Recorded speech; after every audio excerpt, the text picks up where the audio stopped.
Tujuan dari teks eksposisi ini adalah untuk menjelaskan informasi tertentu agar pembaca dapat menambah pengetahuannya.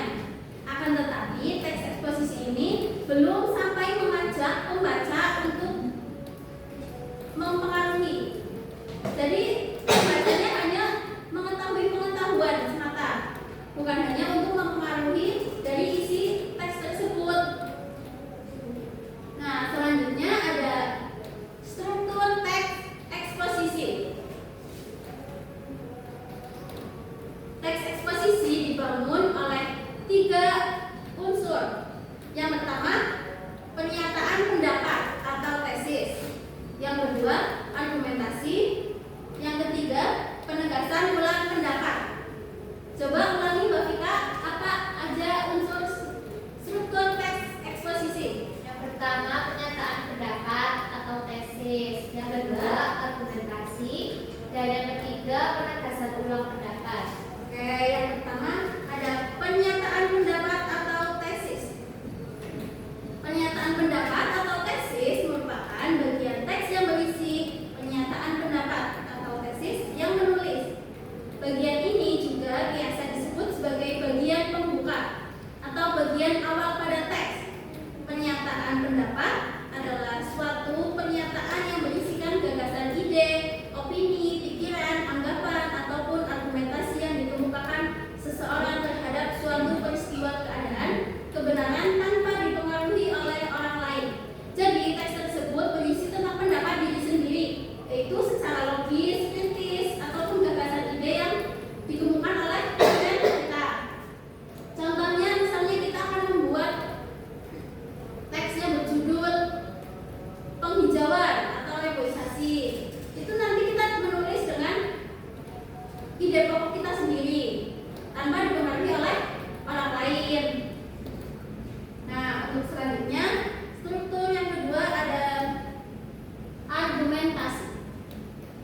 Argumentasi merupakan unsur penjelas atau mendukung tesis yang disampaikan. Jadi pada teks eksposisi, argumentasi itu pendapat kita mengenai yang tadi reboisasi. Itu kenapa sih reboisasi itu penting? Nah, itu merupakan argumentasi. Argumentasi berisikan alasan yang dapat memperkuat argumen penulis dalam memperkuat ataupun menolak suatu gagasan. Argumentasi dapat berupa alasannya logis, data hasil temuan atau fakta-fakta, bahkan pernyataan para ahli. Argumen yang baik harus mampu mendukung pendapat yang disampaikan penulis atau pembicara. Nah, struktur argumentasi ini ada beberapa ciri-ciri. Untuk ciri-ciri yang pertama yaitu berisikan ide-ide, gagasan, pendapat, point of view atau pendapat seseorang mengenai suatu masalah. Nah, misalnya seperti tadi tentang penghijauan ataupun pembuangan sampah sembarangan atau pembuangan limbah di sungai. Itu kan suatu masalah yang harus semua orang tuh harus paham. Kenapa sih kita harus buang sampah tuh di tempatnya? Nah, yang kedua berisikan data-data valid, resmi, fakta atau faktual, objektif, atau hasil riset seseorang ilmuwan guna memperkuat argumen yang diutarakan sehingga pembaca merasa yakin dengan argumen tersebut. Nah, misalnya pada dulu waktu zaman COVID, masih ingat? Nah, pada zaman COVID itu kan kita harus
adalah salah satu faktor terpenting untuk menciptakan kenyamanan, baik di lingkungan rumah maupun di lingkungan sekitar.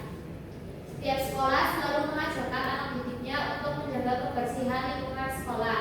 Bahkan, kebersihan sekolah banyak dilombakan untuk menarik minat sekolah agar mereka peduli kebersihan. Cara untuk menjaga kebersihan sekolah diantaranya membuang sampah pada tempatnya, menghapus papan tulis, menyapu ruang kelas, dan lain-lain. Nah, selanjutnya Lukman Asma, Partemen 2. Pembagian piket kelas menjadi salah satu cara untuk menjaga kebersihan lingkungan sekolah.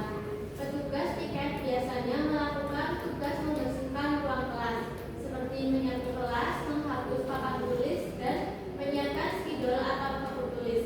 Selain itu, setiap hari Jumat selalu digunakan untuk melakukan kerja bakti membersihkan sekolah setelah pelajaran pertama selesai.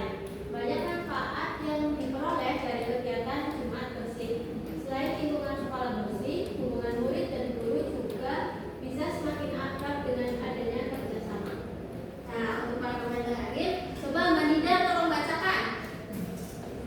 Kebersihan lingkungan sekolah adalah hal yang tak bisa dipisahkan dari kehidupan sekolah